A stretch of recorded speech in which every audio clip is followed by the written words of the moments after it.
This is Troy Black, and you are watching Filibusted. The recent death of Charlie Kirk has seemingly started a revolution online. His social media accounts have gained millions of followers since he was assassinated brutally. It seems everyone is talking about him, some carrying the torch of his legacy, and others trying to destroy it. But there's a more subtle split and divide that I believe that Charlie Kirk's death has unveiled and has brought to light, and that is the political divide that is happening in some cases within families, within marriages, between spouses, between loved ones, between brother and sister, parent and child. I recently watched a video from Charlie Kirk where he was actually talking to, this is during one of his debates tours, he was talking to a father and son, and the father was a hardcore liberal, and the son had turned conservative on him, and they were, having a hard time even living in the same house together. And they're asking the question, how do we deal with this? Right. And he was trying to dissect what had happened there and how they could walk forward. So that's what I want to do today, is that there is this split. So let me pull this up real fast. There is this split that has taken place, and some people are wondering, how do we move forward? How do I interact with these people? How do they not see things from my perspective when it seems so clear, right? Why are they not seeing as clearly as I am on this issue? So I'm actually going to get into some stats, some data, and some psychology today, and hopefully this will help you if you're having that.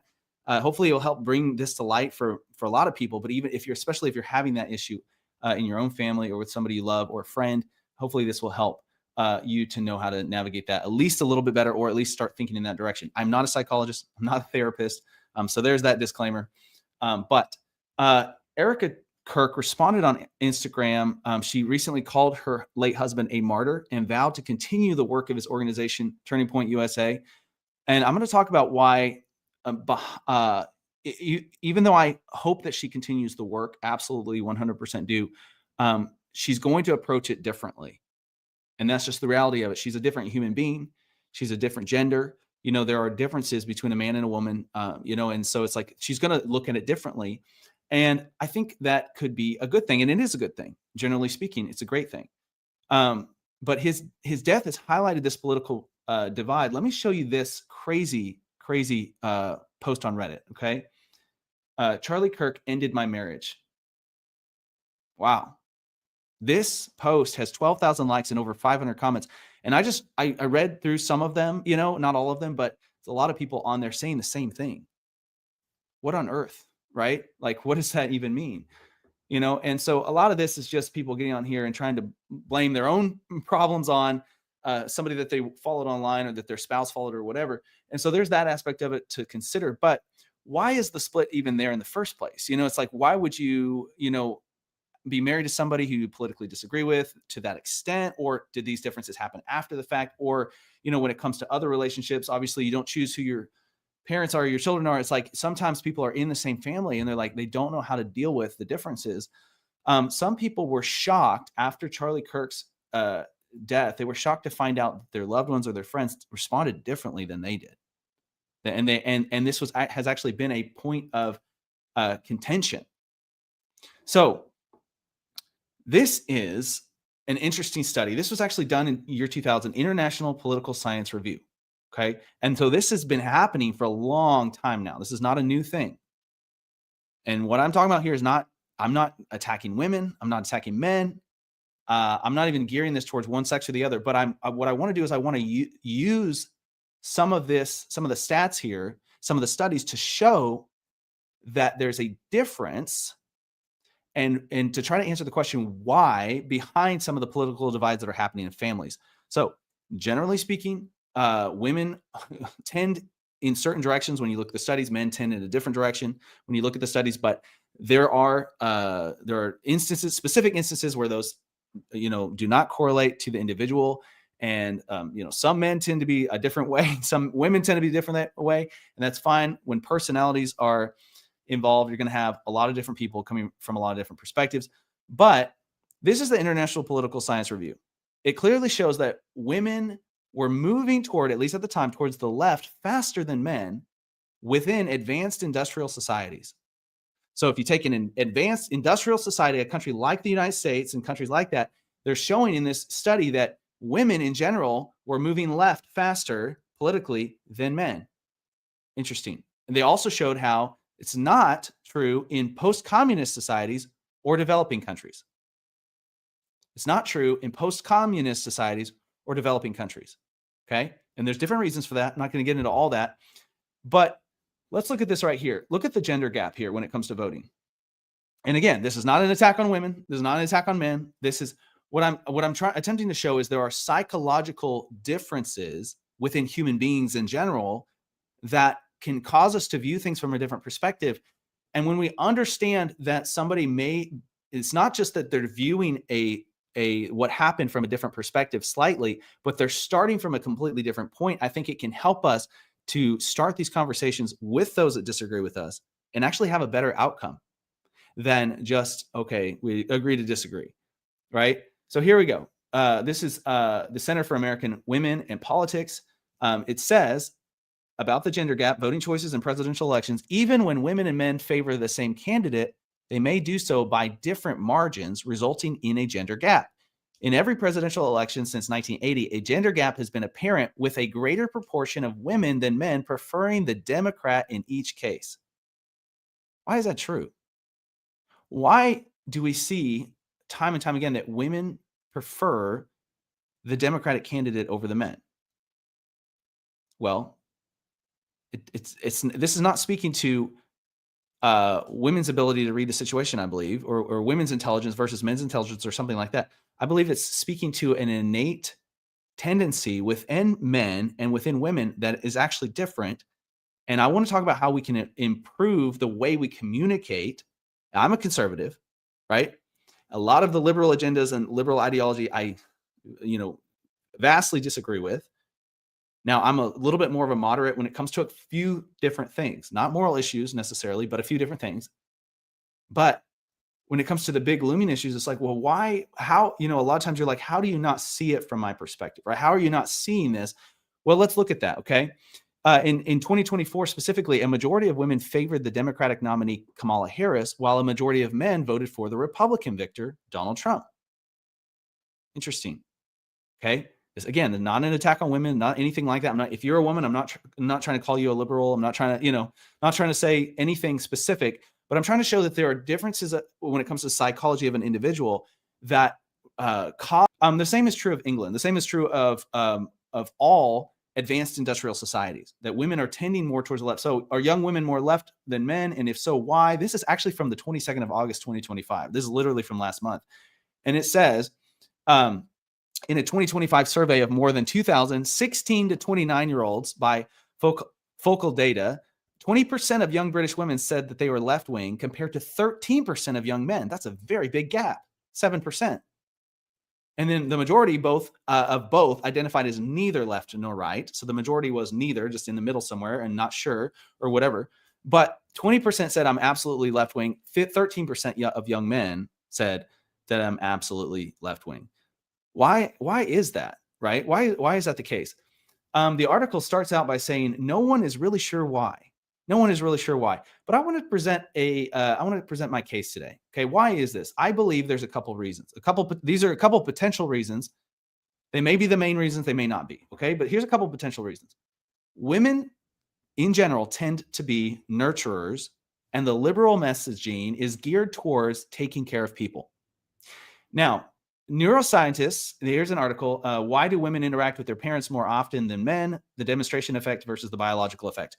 They're getting into the reasons why women tend to nurture more, right? They're trying to understand the reasons why. I would say they're a little off on the reasons why. I personally believe it's because God made men and women differently. I believe that's why. Because God made us differently because he knew that a healthy family unit would need a man and a woman. And we're going to bring different strengths to the table. And guess what? We need each other. Okay? Men need women, women need men. That's just the way it is. But neuroscientists have shown in this study, they talk about how neuroscientists have shown that females are biologically more caring than males. And they're trying to understand the why, right? And they try to say it's a societal thing. But I honestly believe that there is a nurturing aspect to a woman. It's an aspect of their personality and their character that God gave them that's important for society. And God gave men different strengths, right? And, like a kid might be crying and, it's like, this is just a specific example and it may or may not be applicable.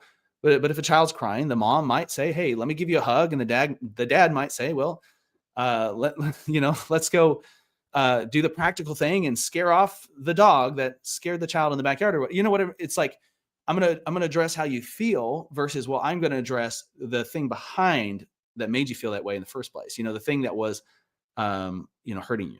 So there's a difference of perspective there. And again, when it comes to men and women specifically, sometimes men are going to be a lot more on one side than most men. Sometimes women are going to be a lot more on the other side than most women. It just depends, but we're looking at the data and the stats and what generally speaking, what the surveys have shown and what the research has shown. So women tend to be nurturers, right? Liberal messaging is geared towards taking care of people. So that aligns with their tendency.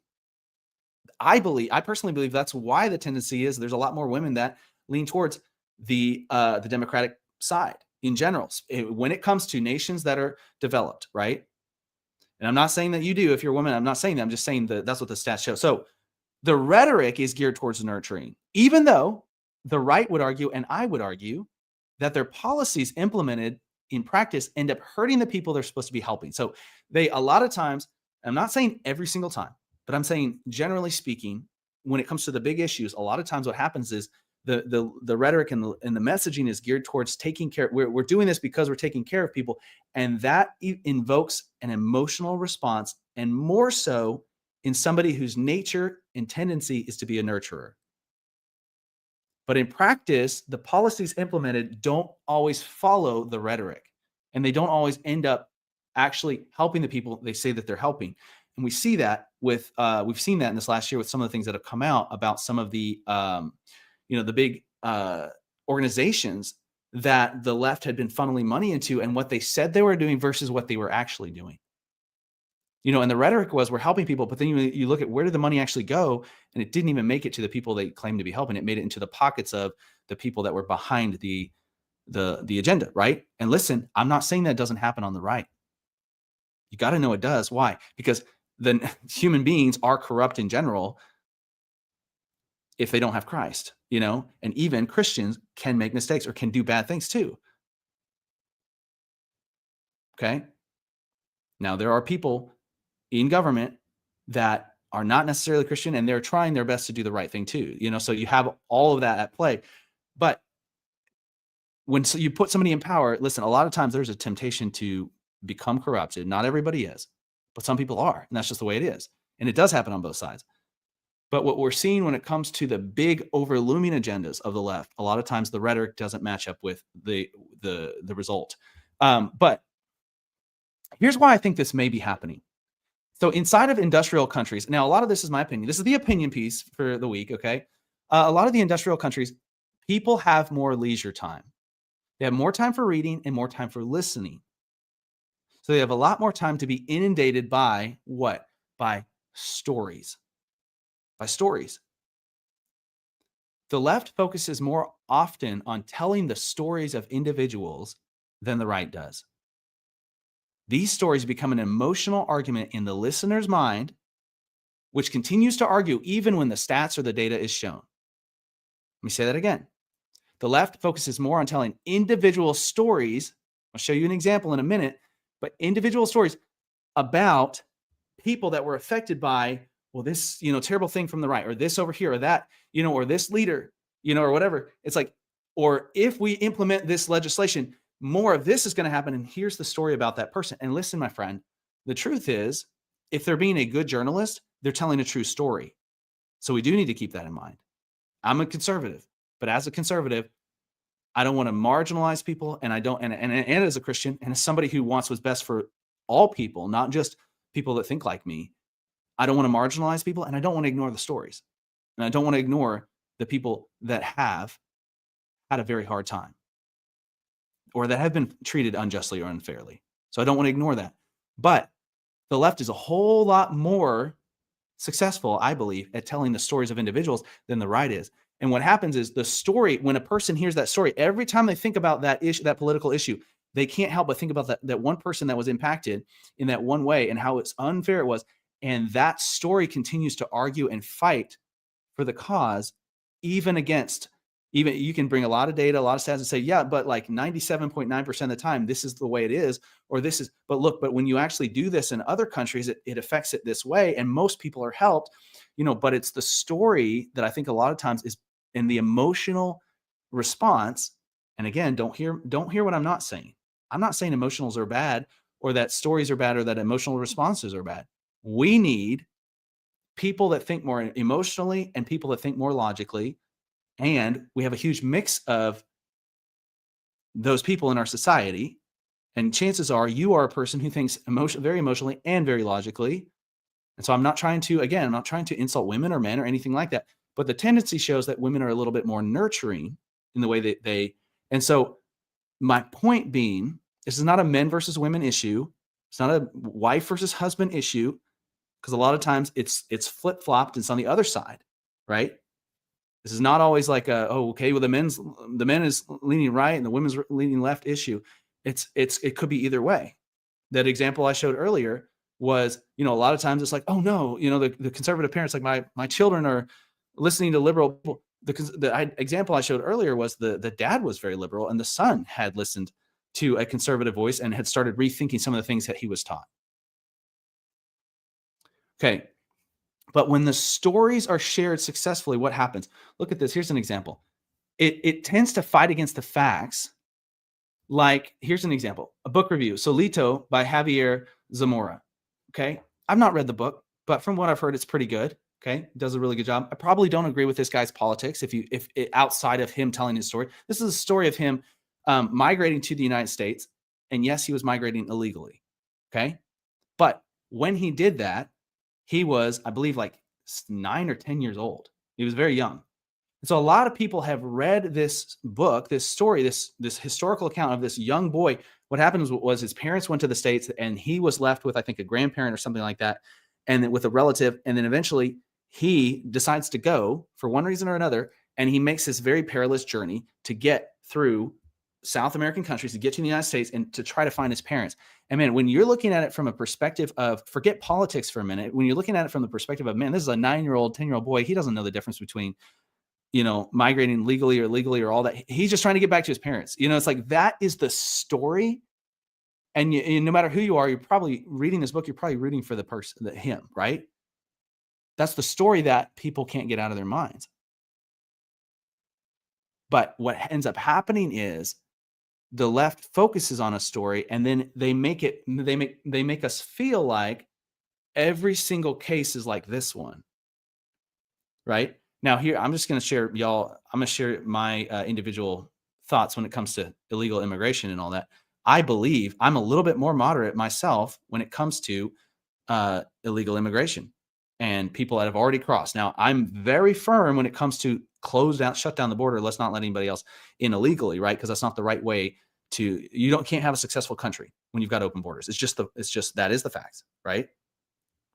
But when it comes to the people that are here illegally, my question would be, well, can we help those like this? Why? Because I've heard of stories like this. That's why. Because I'm not willing to ignore all the stories and all the marginalized and all of those that have had a hard time just because the facts say one thing, And so it's like, that's me personally. If you listen to the other guys on this channel, the other hosts, they're probably a little bit less moderate when it comes to that issue than I am. I would say, can we help? Can we look at every situation differently and deport the criminals, clean up the streets? But also there may be a select few, a small percentage that need help one way or another, right? Based on the story, based on how they got there. So y'all may not like that. That's fine. But here's the problem though. I'm trying to point out a problem, and why the divide is taking place is because the left is very good at telling the stories. Okay. And I'm not even saying the story shouldn't be told. I'm just saying they use it to fight against the facts sometimes. And they use it to fight against the stats and to tell a greater story that's not necessarily true, even though the smaller story is. So a lot of times when people talk about ICE and they talk about, border control and all that kind of stuff, and they talk about illegal immigration, guess what? People are thinking about stories like this one, and they can't, it's like, it's hard to hear through the messaging of what you're saying, even the stats and even all that. And so, but when you actually look at it, so a lot of people on the right are like, well, I can't understand why you don't understand what they're trying to do. So look at this. This is from, because they're looking at the stats, right? And they're thinking about it more logically, or they're thinking about it more just based on the data or whatever. They're not, because why? Maybe because they haven't read the story, right? But also maybe because they just view things a little differently. There's a psychological difference there. ICE and both, again, don't hear what I'm not saying. Both are good. We need both. We need people that think more emotionally and think more logically, and people that can combine the two, right? ICE arrests worst of the worst, including violent pedophiles, burglars, and drug dealers. It says ICE arrested more of the worst offenders with convictions, including aggravated battery with a dangerous weapon, selling cocaine, burglary, and indecency with a child. So this would be my pushback is, we need to tell the stories like Solito, because it's an important story for our culture to understand what's happening, okay? And what happened to that boy. But we also need to tell the stories like this one here, where ICE has now defended more children and saved more children from being hurt by the violent pedophiles who are on the streets and who came in illegally. So we need to tell the full story. Here's what's not happening, okay? What's not happening is, I believe the right is not telling their stories as well as they could be, because stories speak to people's emotions, and stories are very powerful things. I mean, New York Times, a very liberal newspaper, they even, I'm right here, hooking the reader right from the start. The Times, Trilobites column, 4 techniques for writing engaging informational pieces, no matter what your topic is. What are their 4 techniques? Right here in this article, one of the 4 main techniques is tell a story. It's literally like this the programming, right? And it works. That's the problem. And it's also the solution, okay? It's also the solution. The right, we need to get better at doing this. Look at the emotional appeal here. Okay. Gender and emotion expression, a developmental contextual perspective. This is the National Library of Medicine, and this is an article that was submitted for peer review. This is what it says. Small but significant gender differences in emotion expressions have been reported for adults, with women showing greater emotional expressivity, especially for positive emotions, and internalizing negative emotions such as sadness. So women have a greater emotional expressivity, especially they express positive emotions freer and more often, and they internalize negative emotions more often. Guess what? Men are kind of the opposite. It's a lot easier for men to express negative emotions, and they internalize the positive ones. What does that mean? That means men and women have an innate difference when it comes to their relationship to emotion. We're all emotional beings, but we express emotions differently. And if men and women have an innate difference, well, guess what? People with different personalities and different characteristics, that means we all have a different relationship to emotions and how we express emotions. That means a story is going to affect one person different than another. And it means one person's going to be more drawn to, well, I want to know the story behind it than somebody else is. And so as a conservative, my question is, why are we not telling the stories that matter? Why are we not telling the stories that matter? God created women to be more in touch with their emotions, to view the world that way. That's just the way it is. And that's a strength that they have. Men tend, at least externally, to respond to things more quickly from a quote unquote logical perspective. Now, it doesn't mean I'm a man, so I'll say this. I'm not trying to dog on men, but I'll say this. Sometimes we think we're being logical when we're not, right? Okay. So I'll just say that. But that's the tendency, right? And we both have this mix happening all the time. And there are differences. And all of this, everything I've said today is generalizing. So please don't take it out of context or take it the wrong way. Okay. But the truth is, we need each other. We need each other. And like I said earlier, if Erica Kirk, if she picks up the torch that Charlie Kirk has left, with the very sad news of his assassination, and he did not get to finish the race he thought he was going to get to finish, right? It was taken away from him. If she picks up the torch, she's going to do it at least slightly differently. And that's okay. She's going to do it differently, right? It's just the way it is. She's a different person, a different human being. She's a woman. He was a man. God created us with differences on purpose, unique on purpose. So how do I believe the right can improve? Well, I believe we need to do better at recognizing the emotional divide and making sure we don't marginalize or dismiss anyone for the sake of the stats. Because I think that can be what happens sometimes. It's easy to say, but if you just look at the facts. But the problem is human beings oftentimes can't just look at the facts because we're not just factual beings. We are emotional beings. We're not just logical beings. We're emotional beings.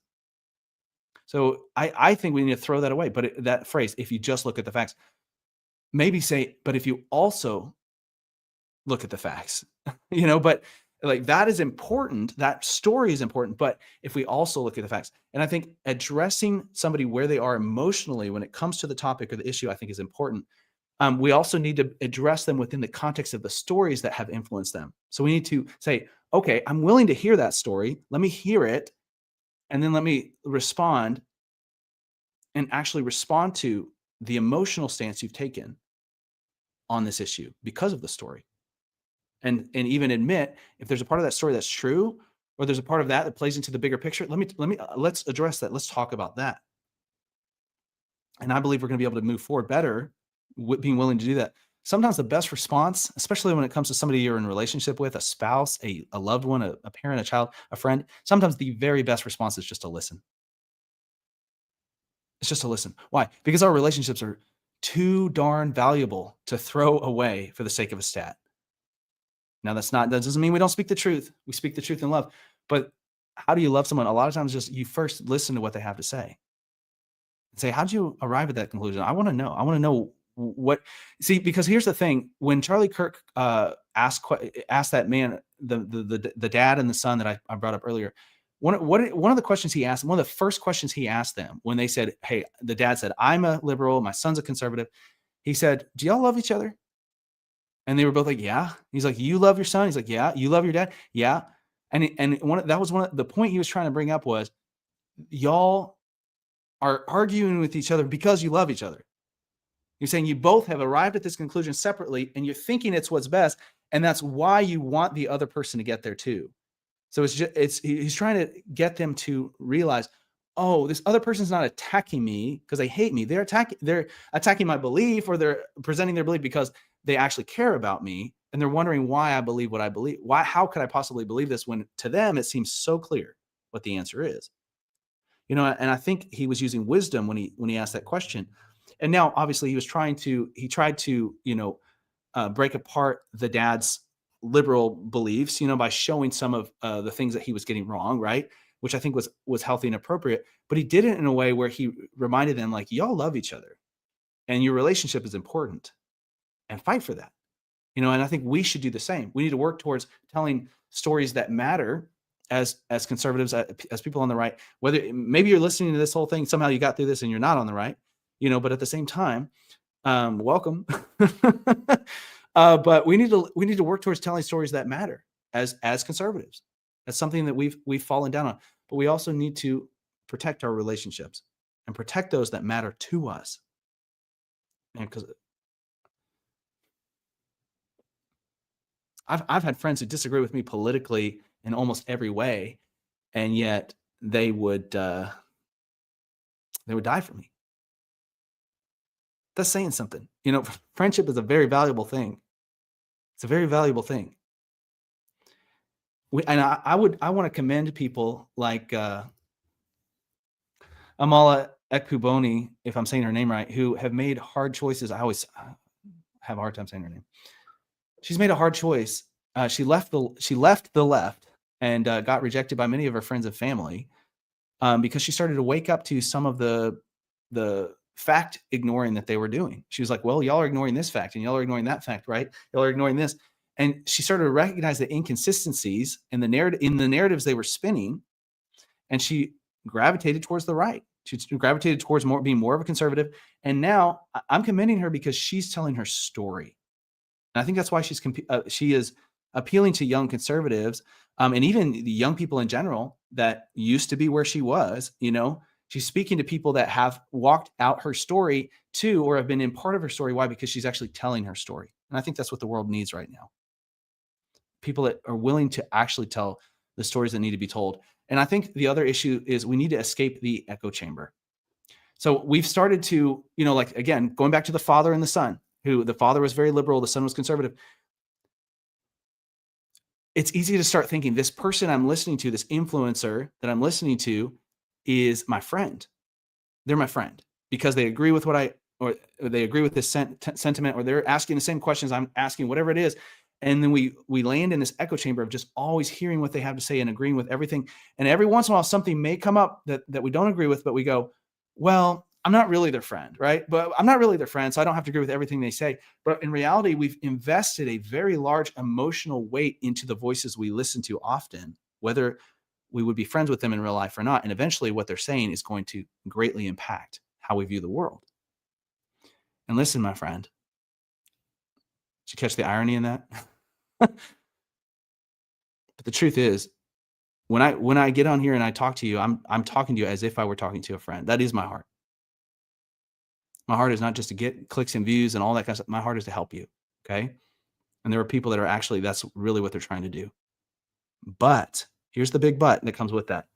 I can't replace your real friends. And the voices online, we get stuck in these echo chambers and we forget, and we start thinking, well, that's the most important voice in my life. No, it's not. The most important voices when it comes to other people in our lives are those that we're in relationship with face to face. And those are the friendships, those are the relationships that are worth fighting for. Even when we disagree. Even when we disagree. This is what Erica Kirk, speaking to young women, had to say recently. You don't need to be masculine to be strong. You don't need to be loud to be heard. You can always have a career. You will always be able to create your own company. But children, family, marriages, that is not a renewable resource. Don't delay the eternal for the temporary. Man, this is a message for all of us today. She was speaking to young women, obviously, but when she says children, family, marriages, that is not a renewable resource. It's so true. The relationships we have are so valuable. We need to focus on healing those hurts and those wounds, and bridging those gaps if we can, but also loving the other person as much as we can in the process. So I hope that I've helped to uncover some of the reasons why today. Y'all let me know what you think in the comments. But yeah, that's it. Very strange, different kind of episode. Obviously, we might get back to regular programming later this week. But that was what I felt like sharing with y'all today. So I hope that you've enjoyed it, and I will see you next.